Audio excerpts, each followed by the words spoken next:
very best way to make money then in 2023? That's a good question, because that's what you should be trying to do. You should be trying to make money, because if you're maximizing. Because if you're a normal person with a normal wage and a normal income and you're focusing on investments, you're making a big mistake, because there's no way you can invest 500 pounds that's going to grow into, maybe you could pull off a lottery win shitcoin pump or something. But in general, with anything normal outside of this clown world garbage, which has vanished because the real world's back, because the last 2 years have been clown world. Now the real world's back and it's hard to make money again. There's nothing you can put 500 pounds in without doing any work, and it's just going to blow up and going to make you a millionaire, right? So if you don't have significant money to invest, you shouldn't be focusing on investments. You should be focusing on how to make more money.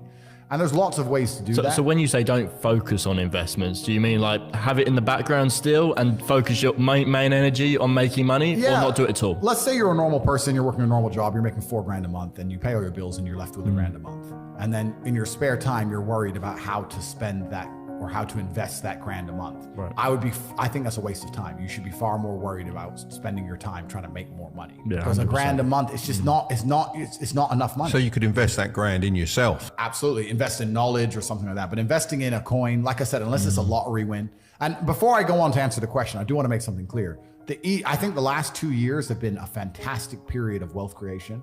The money printers were on full, and it was full clown world, and it was bullshit. And a lot of people made money during the clown world and spent it all, and they now think they're going to continue to make money in clown world that's ways. not happening. No, the real world is back. The brokies and the wagies, you're all going back to McDonald's. If you bought Pooh Dick coin and made 200 grand, and you think you're going to be able to continue to do that for the rest of your life, you're a dumbass. That was a once in a lifetime generational gap where you could pull something off. And now it's back to the hard times. Even all the big tech companies, and the tech companies make money from the sky for free with pixels. They're cutting staff. But if they're cutting staff, then it's really hard. It's going to get very difficult to make money now. So a lot of the dumb shit is over. In terms of how to make money in the world today, it's hard. I think that the world is changing into an economy which is to a degree based on attention. I think you need to find a way to get attention to you and who you are, your product or your service, and find a way to monetize it. So the easiest way to do that is to have some knowledge. Even the podcast you guys run is an extremely efficient podcast. If you compare it to some of the other YouTube channels, like the big ones, like where they do these crazy stunts and stuff. Yeah. For you to get views, you talk. Yeah. Yep. For them to get views, they have to build a set and build that. It's not efficient, right? You need to find an efficient way to get attention, and then you have to prove yourself credible in your field and attract customers. And I think the best way to do that is online, and it doesn't matter what it is. And I think if you do those things and you work very hard and you try your best and you're never lazy, you will make some money. That's what I believe. It's quite an amazing world, isn't it, with digital products, because it wasn't that long ago. If you said to me, everyone in the country is going to give you a penny, but you've got to go and get it, you couldn't actually afford to go and get every penny from everyone in the country. You would lose money doing it. Nowadays, you can do it, can't you? That's an amazing way to look at it. And it's absolutely true. Yeah. And one of the benefits of globalism and all the things we were talking about earlier on in the podcast is now we're in a globalized world, and a lot of the products and services and things you can offer can be offered to absolutely everybody. So inside of I don't want to do a plug, but I will. But inside of our university, we teach a bunch of things. We have 18 modern wealth creation methods, but they're all based on online. I think online, it's not groundbreaking to say the internet's here to stay and it's the future. And I think that whatever business you're in, you need an online presence to it.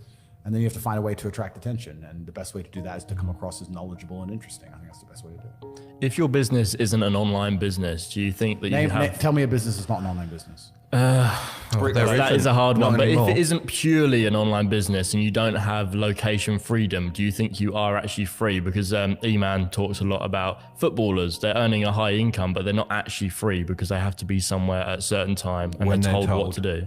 Yeah, and very few people are actually free. And I'm saying very few, because everybody to a degree is owned by somebody, all the entertainers, all the footballers.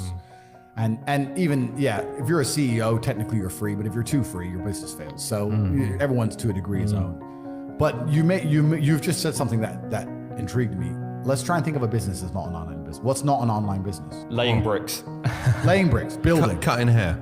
Oh, cutting hair. Yeah, so cutting hair is not an online business. Not that you go to the hairdresser that often these days. In fact, I go twice a week to have my hair okay. shaved. Yeah, because I could. My brother has a full head of hair. I could have a full head of hair. I like having my head shaved. So anyway, yes. So let's say you're a hairdresser, right? Yeah. You're a hairdresser and you cut hair. Then Can I just hold you a second? Do you want to change the SD card on the main camera? Change it. I'll get another coffee. Right, we're back in the room. We are back. Yep. All right, cutting hair, right? Yeah. So, online businesses, cutting hair. Yes, cutting hair. You're right. That was great. Hang on, let's go. That was so you bad. can just take it off and then I'll cut it in.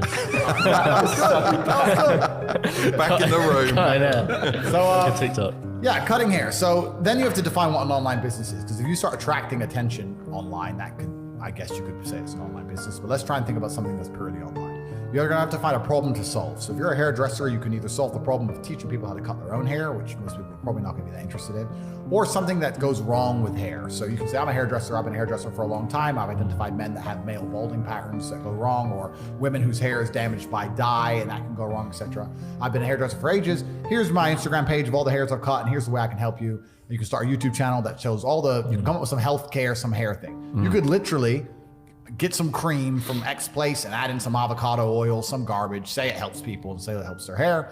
You've been around for a long time and you can establish credibility. You establish credibility based on the fact that you cut hair, you've been around for ages, and you know exactly what you're talking about. You have this cream, you have this product now that has helped X amount of customers. You can give it to your customers and they can start to give you reviews and say, yeah, it works fantastically. You can sell it by your Instagram page for $7 a bottle and bam, you have an online business.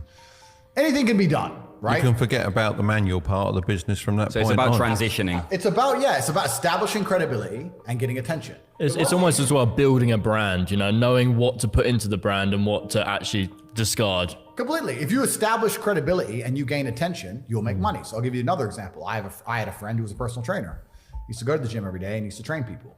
He didn't make that much money. People would miss appointments. It was like £50 an hour. He'd get there, get back, blah, blah, blah. I said, listen, brother, you used to, he didn't at the time, look fantastic. How about you spend the next 6 months getting absolute killer shape, then put up a bunch of pictures on Instagram of you in killer shape, and then put together your workout plans and tell people they'll look like you even though they never will, and sell that for $7 or 10 pounds or 15 pounds and sell it by your Instagram. And he went from making $2.5 grand a month or $2 grand a month as a personal trainer to 15 grand a month without ever going in the gym. He only went to the gym for himself because he was selling information. So It's funny, that's exactly what I've said to my personal trainer. I was like, read Expert Secrets by Russell Brunson and understand the online world a little bit and move to your business online. completely. And that's what a lot of people are doing now, but now it's getting more and more competitive. So you have to establish credibility and get attention in a way which is becoming more difficult. Like in the fitness industry, it can be done purely on how you look. You can get some credibility and attention. But especially in the business world now, you have to be very knowledgeable. You have to be because that's the way things go when they get competitive, which is fine. But this all goes back and ties into what we were saying earlier on. If you're not trying your best and working hard and paying attention, then you're going to get wrecked. Another thing I will say to people at home, and I've said this before, every single time I ever spend money, I pay attention to why I spent money. And that gives you a lot of information and a lot of knowledge when it comes to sales and marketing. If I go and I buy some clothes, I am conscious about why did I choose this store instead of that store or that store? What were they doing better? Correct. Is it the branding? Do I know them? Am I familiar with them? Is it because there was no line? Is it because they had a brighter sign? What was it? Oh, there's a line there. There's no line here. So in my physical businesses, which I have in Romania, I have this thing with the staff. I said, there can never be a line. Faster. Dude, I don't want, but it's just 3 people. No, there are people walking past who won't walk in because there's a line, because that's what I do. No line, but you don't want to look empty. No. So no line until the last customer. Now you talk shit. Yeah. So there's one person. Yes. Like you have to manage these things. Most people don't micromanage this stuff. I think it's almost an illness that you seem to have that I have, because I can wander around a shop and I'll say to my wife, I'll say, look at that, that's beautiful. She said, what are you looking at? I said, well, the way they've displayed that, that is, I'm taking that, I'm using that. Completely. And I'll be online and I'll go, look at the way they've done that. Right, I can morph that into my business. But it is a little illness. But I think you have to have a business to be like that. If Do you've you got something think? to apply. I don't think so, because you can look at other people, what they're wearing, what they're doing. That's why they're standing out. Right, I've got to get that. How do I get that? You either have to have a business or a role model, Yeah. because I remember walking around with Dad and he was like that, and then I took that on. But even before though I I didn't have a started business, business, at that I stage. didn't care about any of that stuff. I'd just be working for a wage, not caring about nothing. But then soon you as I started discovered a Mark business, Tilbury on YouTube. as soon as I started a business, every advertisement, everything, I'll just look at it. Why are they doing it like that? And you just How do they do analyse it. Exactly. It's a free lesson. You don't have to reinvent the wheel. No. You have to pay attention to seeing people who are doing things and if they work and how they work. And and you're completely and utterly correct. And you should do that all the time. Every time you spend money, you should work out how they convinced you to spend money. I had a friend who used to run these radio controlled cars at these model events, and he said, I can't make enough money. I said, of course you can. He said, no, I can't. I said, well, let me re-engineer your business doing this over a weekend. I said, so what's the setup? He said, it's 5 minutes for £1 or whatever it was. I said, right, we'll charge double that, and it's £2 a go.